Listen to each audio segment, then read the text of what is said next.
هغه لکه څنګه چې هغه وایي کنه چې زما او د مولا په خدای کې دا فرق دی چې مولا ورته خدای وایي او زه ورته جانان وایم. نو په جانان کې چې کوم مینه او کوم خوږوالی دی هغه غني محسوسولی شو او په دې باندې هغه یو لنډ شان نظم هم لیکلی چې د هغې سرلیک دی و مولا. نو په هغې کې به کلیر شي چې یاره هغوی چې زه وایم چې زما ورسره مینه ډېره ده خو ستا و مولا وایي ما ته یاد خپلې ګناه کو تا نه هېر خپلې نیکی کو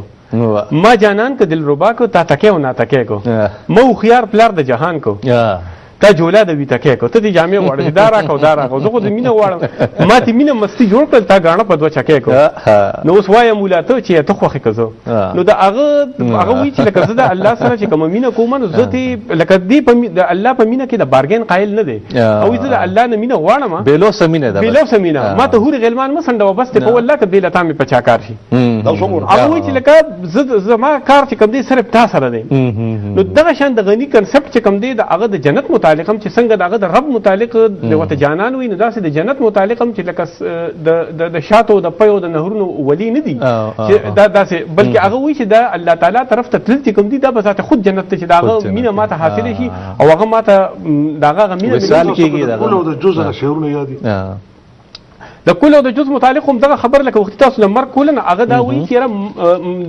دغه چې کوم دی لکه مینه ته او مینه زه منځ کې دا پرده ده څه راشه خلک خپل مې کې زړه کې مې جانان وخت نو دی وایي چې دا انسان چې کوم دی یو دی سپیریچوال بینګ یو فزیکل بینګ دی دا سپیریچوال بینګ دا د الله تعالی د ذات یو حصہ د روح د انسان په وجود کې او دا انسان د فزیکل بینګ چې کوم دی دا د الله تعالی د انسان ترمنځ یو دیوال دی دغه دیوال د مرګ په صورت کې بغورځيږي نو هغه وایي چې لکه مطلب دا دی دغه پردي وشلېږي او دغه لري شي زه به د خپل جانان طرف ته ځم نو وایي هغه یو ځای کې هغه وایي کنه چې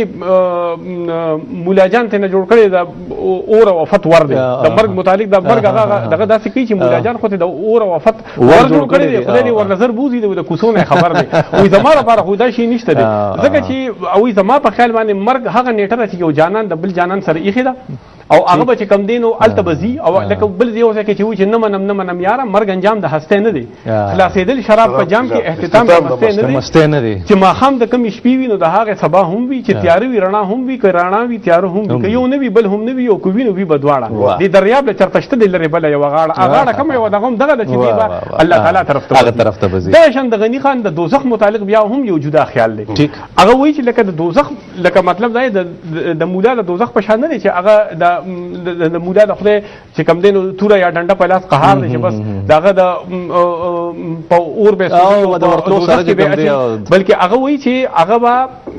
د انسان هغه خپل عمل چې کوم دی بد عمل دا چې کوم دی دوزخ دی بل د الله تعالی نه لرې کېدل چې کوم دی دا دوزخ دی چې زه د الله تعالی نه دا جدایي چې کومه ده دا چې کوم لرېوالی